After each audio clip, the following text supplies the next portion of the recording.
হরে কৃষ্ণ। আগামী 14ই জানুয়ারি বুধবার পবিত্র ষটতিলা একাদশী ব্রতের দিন। বছরে 24টি একাদশী ব্রতের মধ্যে একটা অন্যতম গুরুত্বপূর্ণ একাদশী ব্রত হচ্ছে এই পবিত্র ষটতিলা একাদশী ব্রত। তাই আজকের এ পর্বে আমরা এই একাদশী ব্রতের বিশেষ মাহাত্ম্য কথা জেনে নেব।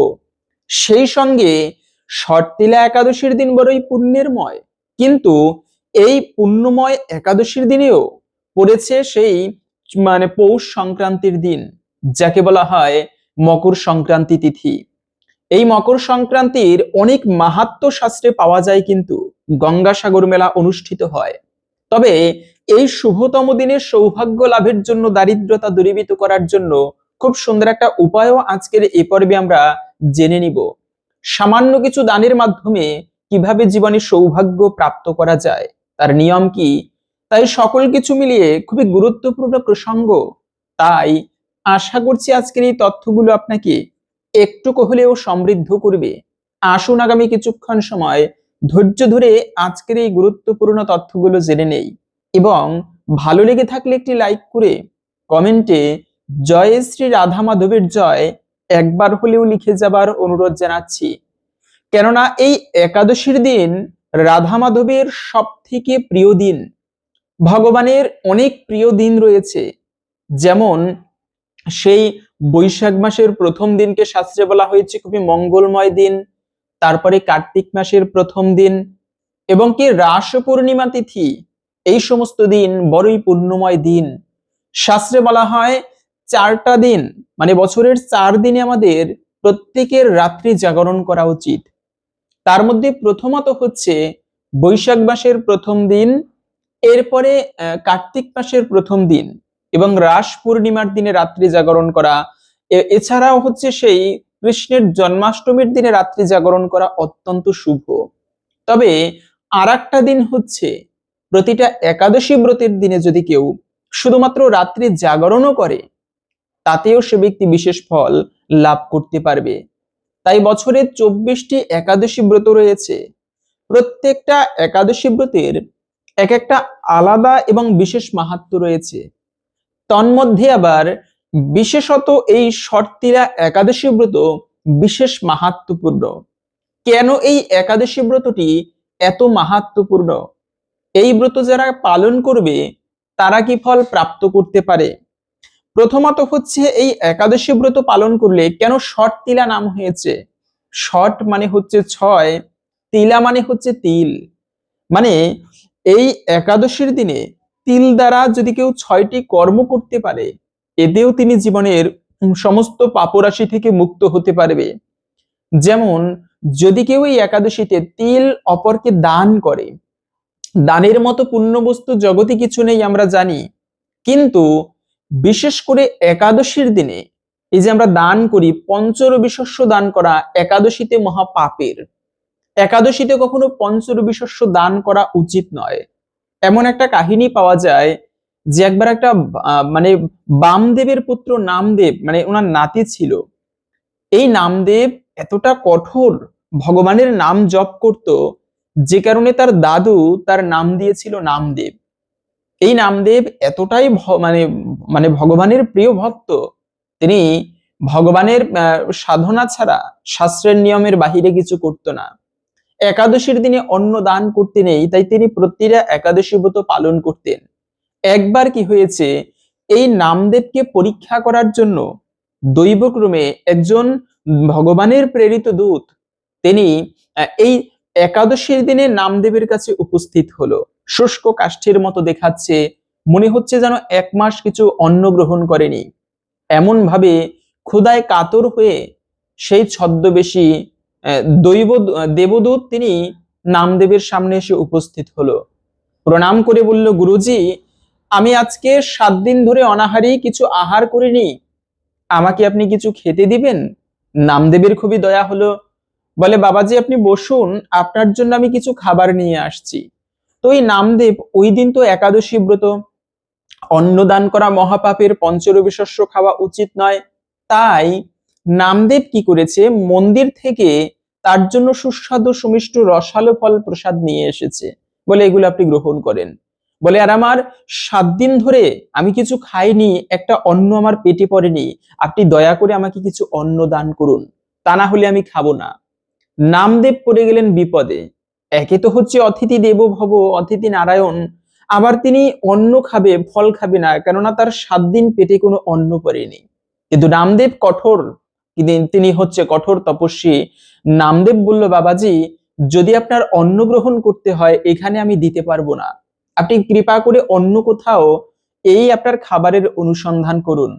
আজকে একাদশী ব্রত আমি নিজে একাদশী পালন করেছি ভগবানের কৃপা লাভের জন্য, তাই আমি একাদশীতে অন্ন দান করতে পারবো না, কেননা একাদশীতে অন্ন দান করা এটা মহাপাপের। তো তখন সেই ব্যক্তি তখন সেই অবস্থায় তিনি চিৎকার করতে লাগলো, কান্না করতে লাগলো, আমাকে আপনি অন্ন দিন, আমি বাঁচতে চাই, এখন যদি অন্ন না পাই আমি মারা যাব। বিভৎসভাবে চিৎকার করতে লাগলো, কান্না করতে লাগলো। নামদেবের খুবই দয়া হলো, কিন্তু কিছু করার নেই তখন। নামদেব তিনি একইভাবে স্থির, আমি অন্ন দান করতে পারবো না। এভাবে করে চিৎকার করতে করতে সে ব্যক্তিটি সেখানে মারা পড়লো, সেখানেই মারা গেল। নামদেব সবাইকে ডেকে, সবাই নামদেবের বিরুদ্ধে একটুকু নিন্দামন্দ করলেও বা করতেছিল, কিন্তু নামদেব কঠোর স্থির, তিনি একাদশীতে অন্ন দান করবে না, তার সৎকার্য করাচ্ছে নিজে নামদেব। তিনি যখনই ওই চিতায় অগ্নি সংযোগ করতে যাবে, তখনই সেই মৃতদেহ থেকে সেই দৈবদূত নিজের শরীরে প্রকাশিত হয়ে বলল, ভগবান বিষ্ণু আমাকে পাঠিয়েছে তোমাকে পরীক্ষা করার জন্য, তোমার ভজন মার্গ দেখার জন্য কতটা তুমি স্থির, তুমি পরীক্ষায় পাশ করেছো, ভগবান তোমাকে কৃপা করবে। এই জন্য বলার উদ্দেশ্য হচ্ছে, একাদশীতে কখনো অন্ন দান করতে নেই, পঞ্চ রবিশস্য কখনো নিজেও ভক্ষণ করতে নেই এবং অপরকেও কখনো দান করা উচিত নয়। তবে বছরের শুধুমাত্র এই একটা একাদশী ব্রত, শর্তিলা একাদশী ব্রত, যেদিনে অন্নদান করতে পারেন, অন্নদান নয় সরি, যেদিনে তিল দান করা যায়, কিন্তু এই শর্তিলা একাদশীর বিশেষ নামের মাহাত্ম্য এটাই, এই দিনে যদি কেউ তিল দিয়ে 6টি কাজ করতে পারে, এতে ভগবানের কৃপায় সে তার জীবনের সমস্ত পাপরাশি থেকে মুক্ত হতে পারবে। প্রথমত হচ্ছে তিল দান করা কাউকে, এটিও ভীষণ মঙ্গলময়। অথবা তিল জলে মিশিয়ে যদি কেউ স্নান করে, তাও বড়ই পুণ্যময়। তা না করতে পারলেও যদি কেউ তিল ভগবানের সেবায় প্রয়োগ করে, ব্যবহার করে, সেটাও খুবই মঙ্গলময়। অথবা তিল নিজে ভোজন করে বা গ্রহণ করে, সেটাও মঙ্গলময়। এই সমস্ত 6টি কার্য করতে পারলে তিল দিয়ে, তবে তার জীবনের সমস্ত পাপরাশি থেকে সে ব্যক্তি মুক্ত হতে পারে, বিশেষ সৌভাগ্য কিন্তু প্রাপ্ত হতে পারে। এ হচ্ছে শর্তিলা একাদশী ব্রতের বিশেষ মাহাত্ম্য, নামের মাহাত্ম্য। কিন্তু যারা এই একাদশী ব্রতটা পালন করবে তারা কি ফল লাভ করবে না, এই একাদশী ব্রত পালন করলে তার মাহাত্ম্য আবার ভিন্ন বা আলাদা বলা হয়েছে। একাদশী ব্রত বড়ই মহাপুণ্যের দিন। যত প্রকার ব্রত আছে আমাদের সনাতন ধর্মে, যেমন কাত্যায়নী ব্রত, দামোদর ব্রত, কার্তিক ব্রত, এভাবে করে শিব চতুর্দশী ব্রত, নৃসিংহ চতুর্দশী ব্রত, যত প্রকার ব্রত রয়েছে সর্বশ্রেষ্ঠ ব্রত হচ্ছে একাদশী ব্রত, এর উপরে কোনো শ্রেষ্ঠ ব্রত নেই। তাই বিশেষত এই যে একাদশী ব্রত, এই একাদশী ব্রত পালন করলে প্রথমত বলা হয়েছে গো হত্যা, যারা পালন করবে তাদের গো হত্যা, ব্রহ্ম হত্যার পাপরাশি বিধৌত হয়ে যায়। এই জন্য জীবনে কখনো হত্যা করা, বিশেষ করে এই যে পরিবারে অনেক সময় দেখবেন বাবা মায়ের একটা সন্তান হচ্ছে না, কিন্তু পরিবারে একটা অশুভ অমঙ্গল লেগেই রয়েছে। এর একটা গুরুত্বপূর্ণ কারণ হচ্ছে, যদি কোনো পিতামাতা তার গর্ভস্থ শিশুকে, ভ্রূণকে নষ্ট করে, ওই পিতামাতা মহাপাপিষ্ট। এজন্য ভ্রূণ হত্যা করা জগতে সব থেকে মহাপাপের। কোনো ছোট্ট শিশুকে পেটে অবস্থায় থাকাকালীন তাকে বধ করা, এই অধিকার তার পিতামাতারও নেই কিন্তু। তাই কখনো কোনো শিশুকে বা ভ্রূণকে হত্যা করা এটা একান্ত উচিত নয়। সেই পরিবারে একটা অশুভ ছায়া লেগে থাকে যদি কোনো পরিবারে ভ্রূণকে হত্যা করা হয়। শাস্ত্রে তো আরো কঠোরভাবে বলা হয়েছে, যদি কোনো পিতামাতা তার ভ্রূণকে হত্যা করে বা নষ্ট করে, তবে ওই বাড়িতে যদি কোনো সাধু পুরুষও খাবার খায়, সেই সাধুকেও নরকগামী হতে হয়, শুধুমাত্র সেই গৃহস্থরা নয়। এজন্যই তো শিশুকে হত্যা করা মহাপাপের, কখনো এমনটা করা উচিত নয়। এই ধরনের যত পাপ রয়েছে, যেমন শিশু হত্যা করা, তারপরে হচ্ছে ব্রাহ্মণ হত্যা আরো পাপের, এরপরে গো হত্যা করা। ভগবান সব থেকে বেশি পছন্দ করে দুটি ব্যক্তিকে, এক হচ্ছে ব্রাহ্মণদেব এবং আর এক হচ্ছে গাভী মাতা। ব্রাহ্মণের উপরিভাগ পবিত্র, কেননা ব্রাহ্মণের মুখ থেকে যাহা কিছু বের হয় সেটাই বেদের বাণী। ব্রাহ্মণ সবসময় শাস্ত্র কথা বলে, বেদের মন্ত্র উচ্চারণ করে, এজন্য ব্রাহ্মণের উপরিভাগ পবিত্র। আবার গাভীর পশ্চাৎ দেশ পবিত্র, কেননা গাভীর পিছন থেকে যাহা কিছু বের হয় সনাতন ধর্মের ধর্মীয় অনুষ্ঠানে বা কার্যে লাগে, বৈদিক কার্যে। এজন্যই তো ভগবান এই দুটি ব্যক্তিকে অত্যন্ত পছন্দ করে। তাই তো তার প্রণাম মন্ত্রে বলা আছে, নম ব্রাহ্মণ্য দেবায় গো ব্রাহ্মণ্য হিতায় চ জগদ্ধিতায় কৃষ্ণায় গোবিন্দায় নমো নমঃ। হে গোবিন্দ ভগবান, আমি তোমাকে নমস্কার করি। কেন? তুমি ব্রাহ্মণ এবং গাভীদের হিত সাধনকারী, মঙ্গলকারী। তাই সেই গাভী মাতাকেও যদি কেউ হত্যা করে, শাস্ত্রে বলা আছে যে ব্যক্তি গাভী হত্যা করে তার ওই গো শরীরে বা ওই গাভীর শরীরে যত লোম বিদ্যমান তত সহস্রাধিক বছর তাকে নরকের যন্ত্রণা ভোগ করতে হয়। তাহলে বুঝতে পারেন কত কষ্ট তাকে পেতে হবে নরকে। এজন্য এই সমস্ত গো হত্যা, ব্রাহ্মণ হত্যা, এই সমস্ত পাপ বিধৌত হয়ে যাবে বা ভস্মীভূত হবে যদি কেউ ভক্তি ভরে এই ষটতিলা একাদশী ব্রত পালন করতে পারে। তো আমরা প্রথমত জেনে নিচ্ছি এই একাদশী ব্রতের তিথিটা কতক্ষণ থেকে কতক্ষণ থাকবে। তো একাদশী তিথি শুরু হবে আগামীকালকে 13ই জানুয়ারি মঙ্গলবার বিকাল 4:45 থেকে, থাকবে মূলত 14ই জানুয়ারি বুধবার রাত 6:54 পর্যন্ত। এই সময়টুকুর মধ্যে এই পবিত্র সেই ষটতিলা একাদশীর তিথি থাকবে। সেজন্য একাদশী অনেকে প্রশ্ন করে, একাদশী তো শুরু হবে আগামীকালকে থেকে, 13ই জানুয়ারি মঙ্গলবার থেকে, তাহলে কেন একাদশী পালন করতে হবে বুধবারে? যদিও বা একাদশী শুরু হবে আগের দিন, কিন্তু উদয়া তিথি মেনে, আবার দ্বাদশী সংযুক্ত ব্রত মেনে পরের দিনে 14ই জানুয়ারি বুধবার আমাদের প্রত্যেকের ভক্তি ভরে একাদশী ব্রত পালন করতে হবে। তবে ব্রত যত ভালোভাবে আমরা পালন করি না কেন, ব্রতের পালন অত্যন্ত গুরুত্বপূর্ণ বিষয়। আমাদের প্রত্যেকের যথাসময়ে পালন করা উচিত, কেননা মনি ঋষিরা পর্যন্ত একাদশী ব্রতে উপবাস করে চেষ্টা করত সঠিক সময়ের মধ্যে পালন করা, তা না হলে ব্রতের পূর্ণ ফল লাভ করা যায় না। এজন্য একবার তো অম্বরীশ মহারাজের সেই কাহিনী আমরা জানি, যে অম্বরীশ মহারাজ পর্যন্ত একাদশী ব্রতে উপবাস করে ভক্তি ভরে পালন করতে গিয়ে দুর্বাসা মুনির রোষানলে পড়েছিলেন। কি হয়েছে?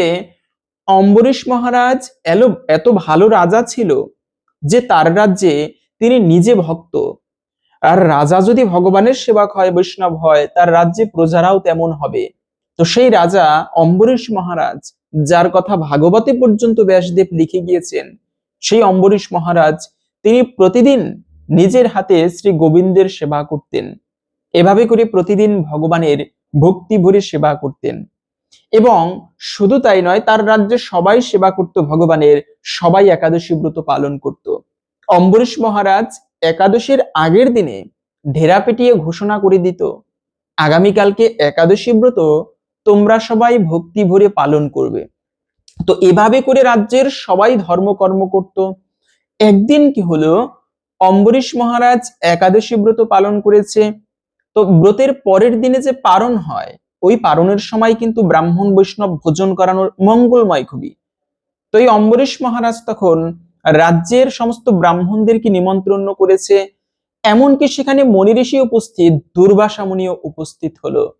সেখানে সবার জন্য সুস্বাদু ভোজনের ব্যবস্থা করা হয়েছে। এদিকে দুর্বাসা মুনি স্নান করতে গিয়ে সকালবেলা ইচ্ছা করে একটুকু দেরি করতেছিল, যাতে পারণের সময় চলে যায়, অম্বরীশ মহারাজ পারণ করতে না পারে। অম্বরীশ মহারাজ দেখলেন দুর্বাসা মুনির দেরি হচ্ছে আসতে, এদিকে পারণের সময় চলে যাচ্ছে, আবার অতিথিকে রেখে ভোজন করা এটি একটি অপরাধমূলক কার্য, গৃহের অকল্যাণ হয়। তাহলে এখন আমি কি করতে পারি?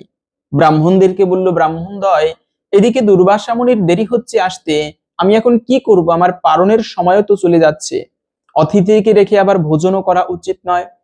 ব্রাহ্মণ এবং সেখানে মনি ঋষিরা বলল যে মহারাজ, যেহেতু আপনি নির্জলা ব্রত করেছেন, তাই একটা কাজ করুন, আপনি এক ফোঁটা জল পান করুন, এতেও আপনার পারণ হবে, আর এতে অতিথির অসম্মানও হবে না, আবার আপনার পারণও হয়ে যাবে। এখান থেকে একটা শিক্ষা তাহলে পাওয়া যায়, বা একটা প্রশ্নের উত্তর, যে যারা নির্জলা ব্রত করবে, যদি অনেক সময় পরিবেশ ক্রমে পঞ্চশস্য না থাকে একাদশীর পরের দিনে আশেপাশে ওই সময়ের জন্য, তাহলে আপনি জল বা ফল খেয়েও পারণ কিন্তু করতে পারেন, যেটা আমরা এখানে দেখতে পাই। তো এভাবে করে সেই অম্বরীশ মহারাজ তিনি এক ফোঁটা জল কেবলমাত্র গ্রহণ করেছে। এই সুযোগের অপেক্ষায় ছিল হচ্ছে দুর্বাসা মুনি। তিনি ধ্যানে বসে জানতে পারলো অতিথিকে রেখে ওদিকে অম্বরীশ মহারাজ জল গ্রহণ করেছে। সাথে সাথে রেগে গিয়ে মাথার চুল ছেড়ে, জটা ছেড়ে একটা কৃত্যাসুরের সৃষ্টি করলো। সেই কৃত্যাসুর অম্বরীশ মহারাজকে মারার জন্য ধাবিত হলো। অম্বরীশ মহারাজ তো চুপ, কিছুই বুঝে না, কেন যে একজন ঋষি, তার উপরে যুদ্ধ করে আমি পারবো না, কেন করব যুদ্ধ। অম্বরীশ মহারাজ শান্তভাবে হাত জোর করে বসে আছে। এখানে অম্বরীশ মহারাজের বিন্দুমাত্র দোষ নেই। আর ভগবান বলেছে নমে ভক্ত প্রণশ্যতি, আমার ভক্তের কখনো বিনাশ হয় না। তাই ভগবান সেই ভক্তকে রক্ষা করার জন্য সুদর্শন চক্র পাঠিয়ে দিয়েছে। সুদর্শন চক্র এসেই প্রথমে কৃত্যাসুরকে বধ করলো। এরপরে সেই সুদর্শন চক্র তিনি ফিরে যায়নি, আবার দুর্বাসা মুনির দিকে ধাবিত হলো।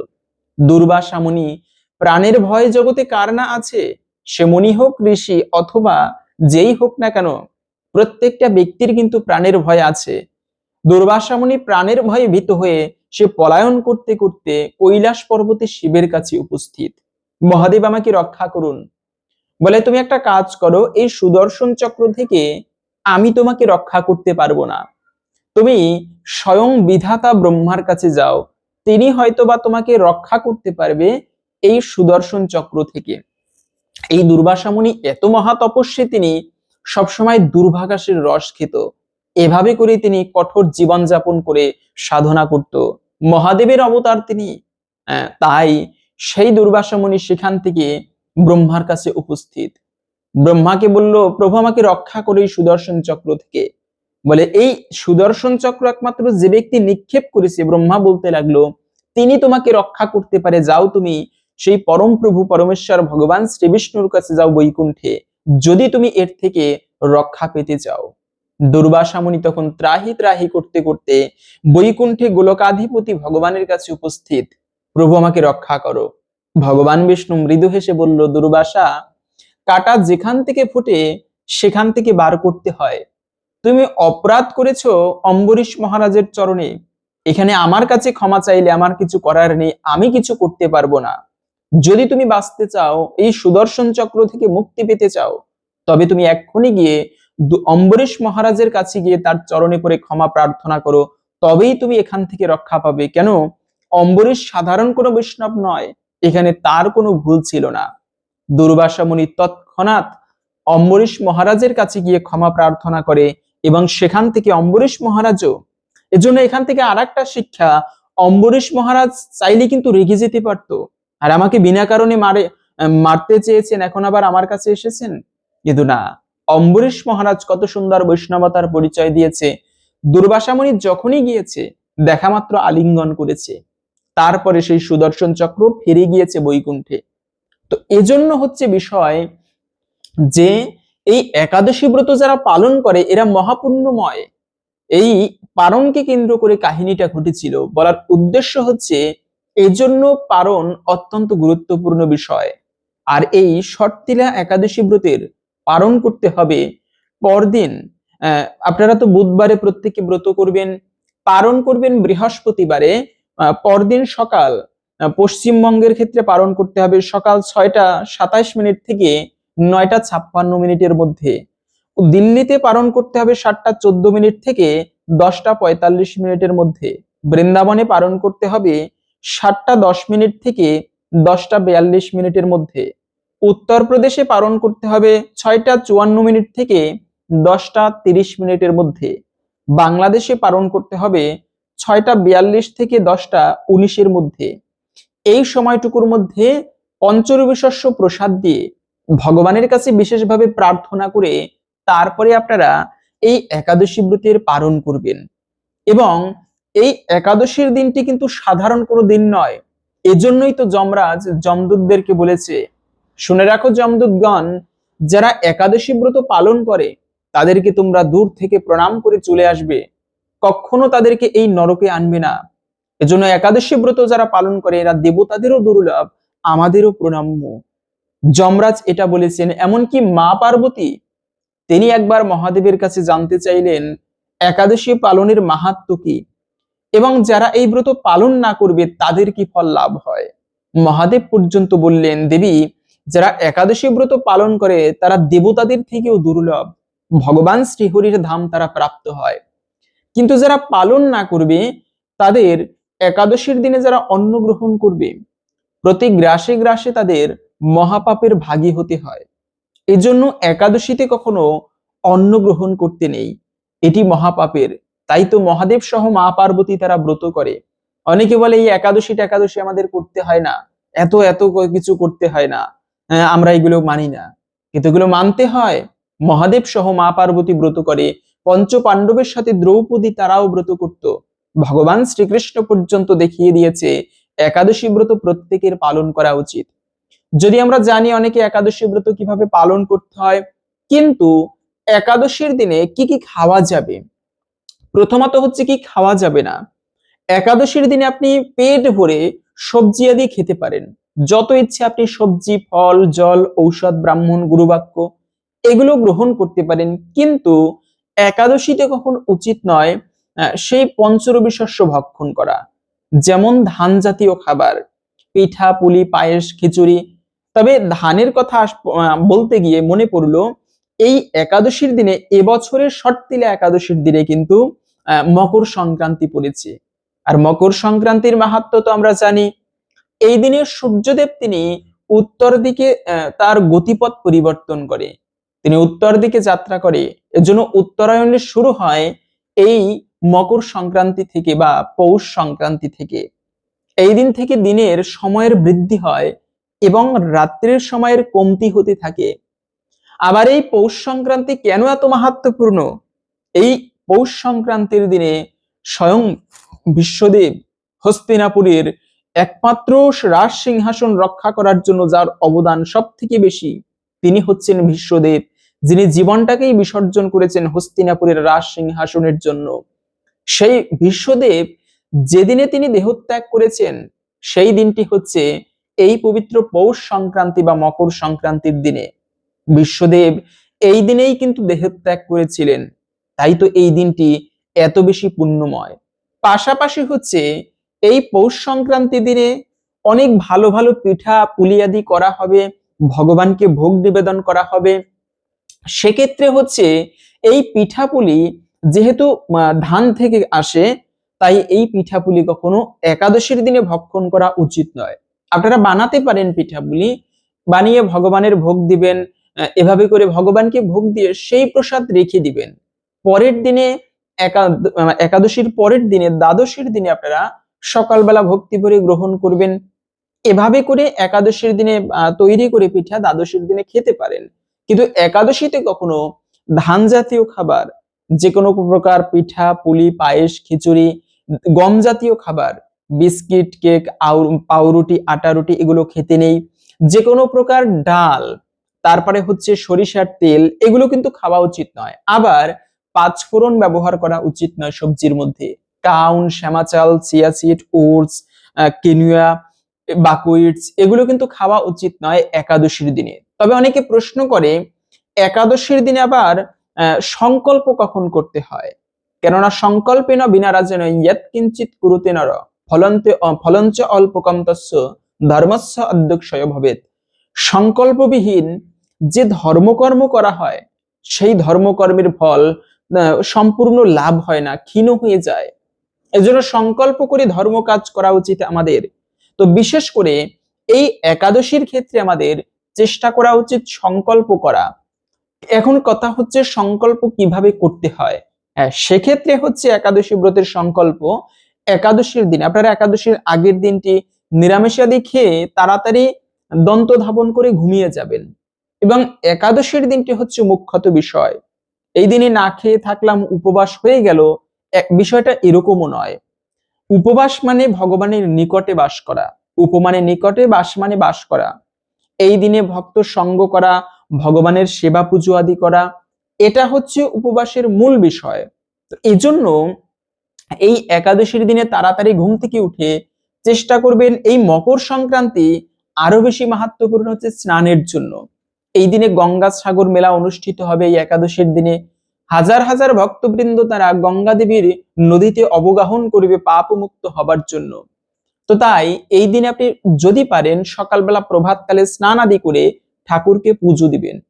বিশেষ করে সেভাবে না দিতে পারলেও পুষ্প অঞ্জলি দিয়ে ঠাকুরের চরণে বিশেষভাবে প্রার্থনা করবেন, হে প্রভু, আমি আজকে চেষ্টা করব ব্রত করতে, সেই সংকল্প করেছি, তুমি আমাকে কৃপা করো, শক্তি দাও।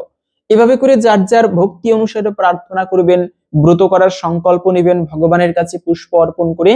এভাবে করে সকালবেলা সংকল্প করতে হয় ব্রতের দিনে। তো এটা হচ্ছে সংকল্পের বিষয়। পাশাপাশি এই একাদশীর দিনে অনেকের প্রশ্ন থাকে যে বাড়িতে আমি জানি প্রত্যেকের একাদশী ব্রত পালন করা উচিত।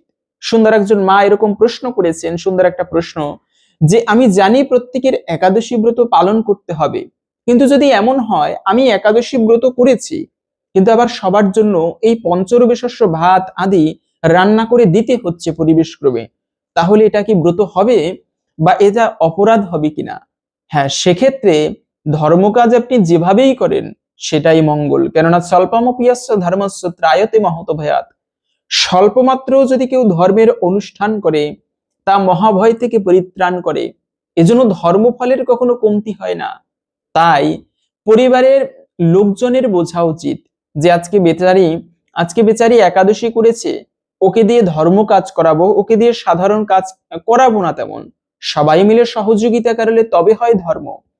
কিন্তু অনেক সময় দেখা যায় পরিবারে একজনই ব্রত করলে, ধর্ম করলে তাকে আরো নিরুৎসাহিত করে। এমনটা করা উচিত নয়। পরিবারের লোকজনের বোঝা উচিত আজকে সবাই মিলে একটুকু সাহায্য করি, তাহলেই তো হয়ে গেল। এতেও ধর্মের ফল তারাও একটুকু হলেও প্রাপ্ত করবে। তো এর পরেও যদি মাকে রান্না করে দিতে হয়, যেমন পরিবারে মা, তারপরে তার স্বামী এবং সন্তান আছে, আর তেমন কেউ নেই, সেক্ষেত্রে কি করবে? তার রান্না করে দিতে হবে, স্বামী কাজে যাবে, সন্তান স্কুলে যাবে। তখন হচ্ছে পরিবেশ ক্রমে রান্না করে দিতে হলে সেক্ষেত্রে ভগবান দেখবে। কারণ আপনি তো ইচ্ছা করে করেননি এমনটা, অবশ্যই এটা ব্রত হবে এমন নয়, এটা বিশাল অপরাধ হয়ে যাবে, এমনটা করা যাবে না। না, অবশ্যই এটা করতে পারবেন, ব্রত হবে অবশ্যই, এতে আমি মনে করি। তো পাশাপাশি হচ্ছে এই একাদশী ব্রতের দিনে সব থেকে গুরুত্বপূর্ণ বিষয়, এই মকর সংক্রান্তি কেন এত মাহাত্ম্যপূর্ণ জীবনের জন্য। প্রথমত হচ্ছে একাদশীর দিনে কখনো এই একাদশীর দিনে যে কাজগুলো ভুলেও করতে নেই, তার মধ্যে প্রথমত হচ্ছে কখনো কারোর সাথে ঝগড়া আদি করতে নেই। সেই পরিবারে যতই লক্ষ্মী পুজো করা হোক না কেন, যদি ঝগড়া দ্বন্দ্ব আদি লেগেই থাকে তবে সেখানে কখনো মা লক্ষ্মী অবস্থান করে না। কেননা মা লক্ষ্মী ঝগড়া আদি কখনো পছন্দ করে না। এজন্য পরিবারে উচিত শান্তভাবে থাকা, ঝগড়া করতে নেই, বিশেষ করে দ্বন্দ্ব আদি কখনো এটি ভালো নয়। তো এই আমরা তো জানি দেবতা এবং অসুরের সাথে সবসময় দ্বন্দ্ব লেগেই থাকতো, কিন্তু মজার বিষয় হচ্ছে এই দেবতা এবং অসুরও কিন্তু মিলিত হয়েছিল, দ্বন্দ্ব ঘুচে তারা একত্রিত হয়েছিল, মানে দ্বন্দ্ব থেকে তারা নিবৃত্ত হয়েছিল। তো যেদিনে দেবতা এবং অসুরের সাথে দ্বন্দ্ব ঘুচেছিল সেই দিনটি হচ্ছে এই পবিত্র মকর সংক্রান্তি দিন। এই মকর সংক্রান্তির দিন এজন্য আরো বেশি মাহাত্ম্যপূর্ণ। এই পবিত্র মকর সংক্রান্তির দিনেই সেই অসুর দেবতার যুদ্ধ মানে বিরতি হয়েছিল। পাশাপাশি হচ্ছে এই দিনটি সব থেকে যে জন্য গুরুত্বপূর্ণ, পৃথিবীতে যত তীর্থ বিদ্যমান তার মধ্যে সর্বশ্রেষ্ঠ তীর্থ হচ্ছে গঙ্গা দেবী। এর জন্য গঙ্গা দেবী হচ্ছে কেন পবিত্রময়? কেননা সাক্ষাৎ ভগবান বিষ্ণুর চরণ থেকে যার উৎপত্তি। আচ্ছা, যদি বলা হয় যে পদ্মফুল থেকে নদীর, সাধারণত আমরা কি জানি একটা নদীর মধ্যে পদ্মফুল হবে এটা স্বাভাবিক, পুকুরে পদ্মফুল জন্মায় এটাও স্বাভাবিক, কিন্তু যদি এমনটা বলা হয় যে একটা পদ্মফুল থেকে একটা পুকুরের জন্ম বা একটা পদ্মফুল থেকে একটা নদীর জন্ম, এই কথাটা ভুল নয়? অবশ্যই ভুল এই কথাটা। কিন্তু না, এই কথাটা গুরু তাৎপর্য রয়েছে, এটা ভুল নয়, এটা হচ্ছে শাস্ত্রের অলংকার। আপাত দৃষ্টিতে মনে হতে পারে যে এই কথাটা ভুল, কিন্তু এর মধ্যে এমন একটা তাৎপর্য নিহিত যা সবাই উপলব্ধি করতে পারে না। এই গঙ্গা দেবী পদ্মফুল থেকে তার জন্ম, কিন্তু সেই পদ্মফুল সাধারণ কোনো পদ্মফুল নয়, ভগবানের চরণরূপী পদ্মফুল থেকে মা গঙ্গার তিনি জন্ম নিয়েছেন।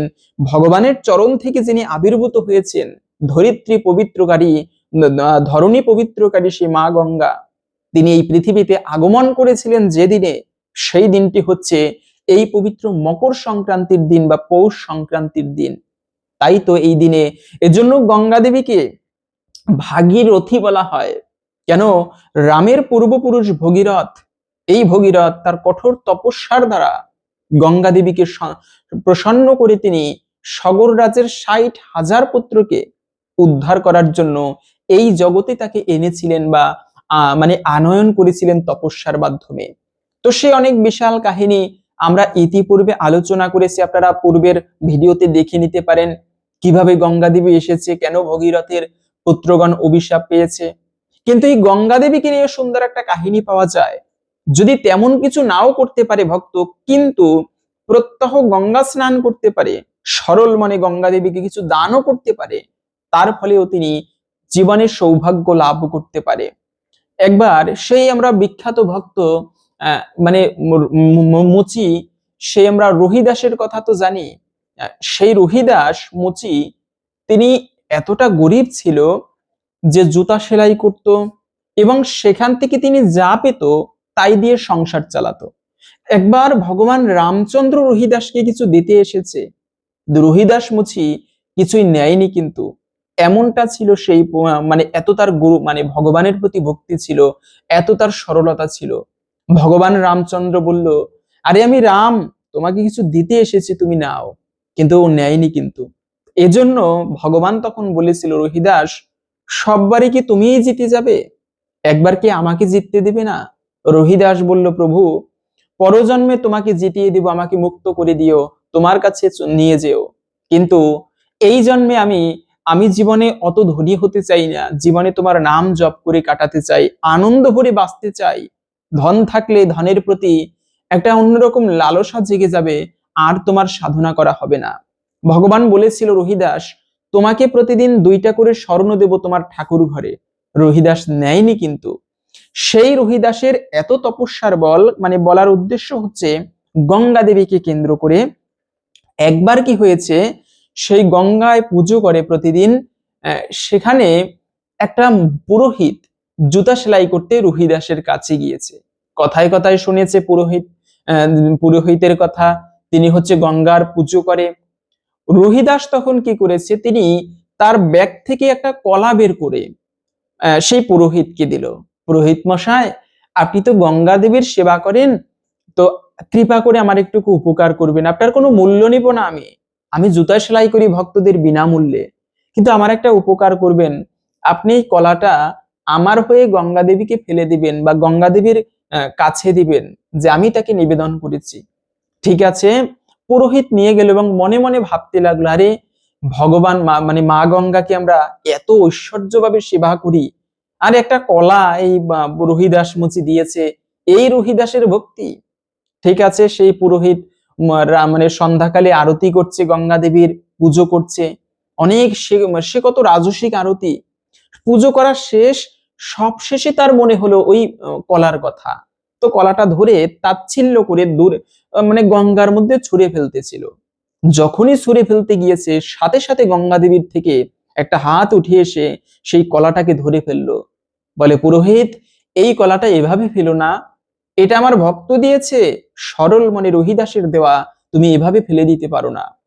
সাথে সাথে গঙ্গা দেবী হাত পেতে দর্শন দেয়নি সেই পুরোহিতকে, কিন্তু একটা হাত উঠে এসে সেই কলাটাকে ধরে নিল এবং তিনি ভক্তি ভরে নিয়ে নিল, এ হচ্ছে শুদ্ধ ভক্ত রহিদাসের দেওয়া, তুমি এভাবে ফেলে দিতে পারো না। তখন সেই মা গঙ্গা একটা স্বর্ণের বালা দিয়ে সেই মানে পুরোহিতকে বলল, যাও এই স্বর্ণের বালাটা তুমি সেই রহিদাসকে দিও। তো পুরোহিত তো অবাক হয়ে গেল, রহিদাসের কাছে গিয়ে সবকিছু খুলে বলল এবং এও বলল যে একটা বালা আর একটা বালা কি কি করে পাবো গঙ্গা দেবীর থেকে, আপনাকে এই বালাটা মা গঙ্গা দিয়েছে।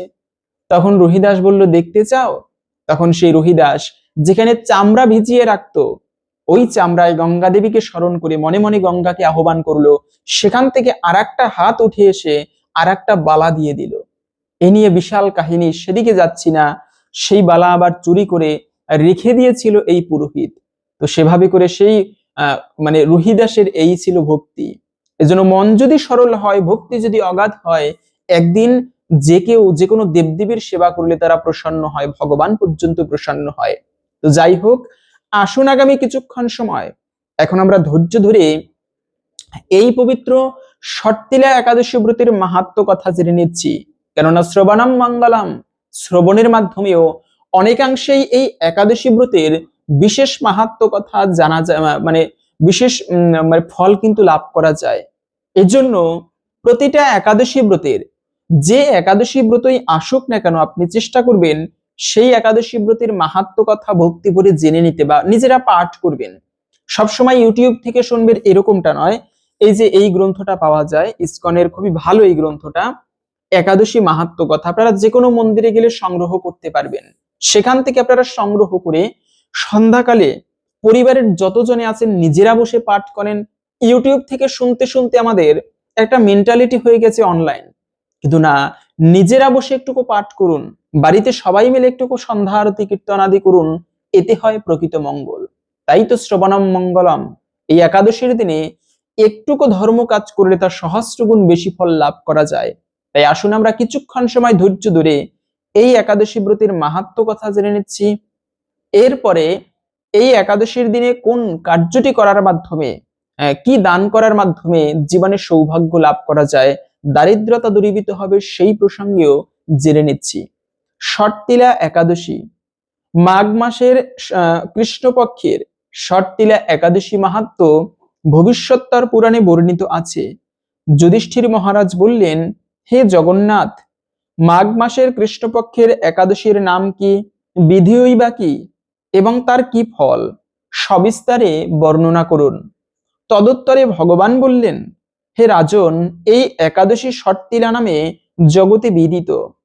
এক সময় দালভ্য ঋষি মুনিশ্রেষ্ঠ পুলস্তকে জিজ্ঞাসা করেন, মর্তলোকে মানুষেরা ব্রহ্মহত্যা, গোহত্যা, অন্যের সম্পদ হরণ আদি পাপকর্ম দ্বারা নরকে গমন করে, যাতে তারা নরক গতি থেকে রক্ষা পায় তা যথাযথভাবে আমাকে উপদেশ করুন। অনায়াসে সাধন করা যায় এমন কোনো কাজের মাধ্যমে যদি তাদের এই পাপ থেকে উদ্ধারের কোনো উপায় থাকে তবে তা বলুন। ঋষি পুলস্থ বললেন, হে মহাভাগ, তুমি একটি অতি গোপনীয় উত্তম বিষয়ে প্রশ্ন করেছ। মাঘ মাসে শুচি জিতেন্দ্রিয়, কাম ক্রোধ আদি শূন্য হয়ে স্নানের পর সর্বদেবেশ্বর শ্রীকৃষ্ণের পূজা করবে এবং পূজাতে কোনো বিঘ্ন ঘটলে কৃষ্ণ নাম স্মরণ করবে। কৃষ্ণ এরপরে রাত্রিতে অর্চনান্তে হোম করবে। তারপর চন্দন, অগুরু, কর্পূর এবং শর্করা প্রবৃত্তি দ্বারা নৈবেদ্য প্রস্তুত করে ভগবানকে নিবেদন করবে। পুষ্পাণ্ড, নারকেল অথবা 100 গুবাক দিয়ে অর্ঘ্য প্রদান করবে। কৃষ্ণ কৃষ্ণ কৃষ্ণ কৃপালু কৃপালু গতিনাম গতির ভব ইত্যাদি মন্ত্রে ভগবান শ্রীকৃষ্ণের পূজা করবে। কৃষ্ণ, আমার প্রতি প্রসন্ন হও, এই বলে যথাশক্তি ব্রাহ্মণকে জলপূর্ণ কলস, ছত্র, বস্ত্র, পাদুকা, গাভীর ও তিলপত্র দান করবে। স্নান দানাদি কার্যে তিল অত্যন্ত শুভ। হে দ্বিজোত্তম, ওই প্রদত্ত তিল থেকে পুনরায় যে তিল উৎপন্ন হয় তত বছর ধরে দানকারী স্বর্গলোকে বাস করে। তিল দ্বারা স্নান, তিল শরীরে ধারণ, তিল জলে মিশিয়ে তা দিয়ে তর্পণ করা, তিল ভোজন করা এবং তিল দান, এই 6 প্রকার কার্যে সর্ববিধ পাপ বিনষ্ট হয়ে থাকে। এই জন্য এই একাদশীর নাম ষট্টিলা। হে যুধিষ্ঠির, এক সময় নারদ এই ষট্টিলা একাদশীর ফল ও ইতিহাস সম্পর্কে জানতে চাইলে যে কাহিনী আমি বলেছিলাম তা এখন তোমার কাছে বর্ণনা করছি। পুরাকালে মর্তলোকে এক ব্রাহ্মণী বাস করত। সে প্রত্যহ ব্রত আচরণ এবং দেবপূজা পরায়ণ ছিল। উপবাসক্রমে তার শরীর অত্যন্ত ক্ষীণ হয়ে গিয়েছিল। সেই মহাসতী ব্রাহ্মণী অন্যের কাছ থেকে দ্রব্যাদি গ্রহণ করে দেবতা, ব্রাহ্মণ, কুমারীদের ভক্তি ভরে দান করত, কিন্তু কখনো কোনো ভিক্ষুককে ভিক্ষা দান ও ব্রাহ্মণকে অন্ন দান করেনি। ওইভাবে বহু বছর অতিক্রান্ত হলো। আমি চিন্তা করলাম, কষ্টসাধ্য বিভিন্ন ব্রত করার ফলে এই ব্রাহ্মণীর শরীরটি শুকিয়ে যাচ্ছে। সে যথাযথভাবে বৈষ্ণবদের অর্চনও করেছে, কিন্তু তাদের পরিতৃপ্তির জন্য কখনো অন্ন দান করেনি। তাই আমি একদিন কাপালিক রূপ ধারণ করে তামার পাত্র হাতে নিয়ে তার কাছে ভিক্ষা চাইতে গেলাম। ব্রাহ্মণীকে বললাম, ব্রাহ্মণী বলল, হে ব্রাহ্মণ, তুমি কোথা থেকে এসেছো, কোথায় যাবে তা আমাকে বলো। আমি বললাম, হে সুন্দরী, আমাকে কিছু ভিক্ষা দাও। সে ক্ষুব্ধ হয়ে তখন আমার পাত্রে একটি মাটির ঢেলা নিক্ষেপ করলো। তারপর আমি সেখান থেকে চলে গেলাম। বহুকাল পরে ওই ব্রাহ্মণী ব্রত প্রভাবে সশরীরে স্বর্গে গমন করলো। মাটির ডেলা দানের ফলে একটি মনোরম গৃহ সে প্রাপ্ত হলো। কিন্তু হে নারদ, সেখানে কোনো ধান ও চাল কিছুই ছিল না। গৃহ শূন্য দেখে মহাক্রোধে সে আমার কাছে এসে বলল, আমি ব্রত, কৃচ্ছ সাধন ও উপবাসের মাধ্যমে নারায়ণের আরাধনা করেছি। এখন হে জনার্দন, আমার গৃহে কিছুই দেখছি না কেন? হে নারদ, তখন আমি তাকে বললাম, তুমি নিজ গৃহে দরজা বন্ধ করে বসে থাকো। মর্তলোকের মানবী সশরীরে স্বর্গে এসেছে শুনে দেবপত্নীরা তোমাকে দেখতে আসবে, কিন্তু তুমি তখন দরজা খুলবে না। তুমি তাদের কাছে ষট্টিলা ব্রতের পুণ্যফল প্রার্থনা করবে। যদি তারা এই ব্রতের পুণ্যফল প্রদানে রাজি হয়, তবেই তুমি কেবল দরজা খুলবে। এরপর দেবপত্নীরা সেখানে এসে তার দর্শন প্রার্থনা করলো। ষট্টিলা ব্রতের ফল পেলে তবেই কেবল মানবী দর্শন দেবেন জেনে তাদের মধ্যে একজন দেবপত্নী তার ষট্টিলা ব্রতজনিত পুণ্যফল তাকে প্রদান করলো। তখন সেই ব্রাহ্মণী দিব্য কান্তি বিশিষ্টা হলো এবং তার গৃহ ধনধান্যে ভরে গেল। দ্বার উদ্ঘাটন করলে দেবপত্নীরা তাকে দর্শন করে বিস্মিত হলেন। হে নারদ, অতিরিক্ত বিষয় বাসনা কখনো করা উচিত নয়।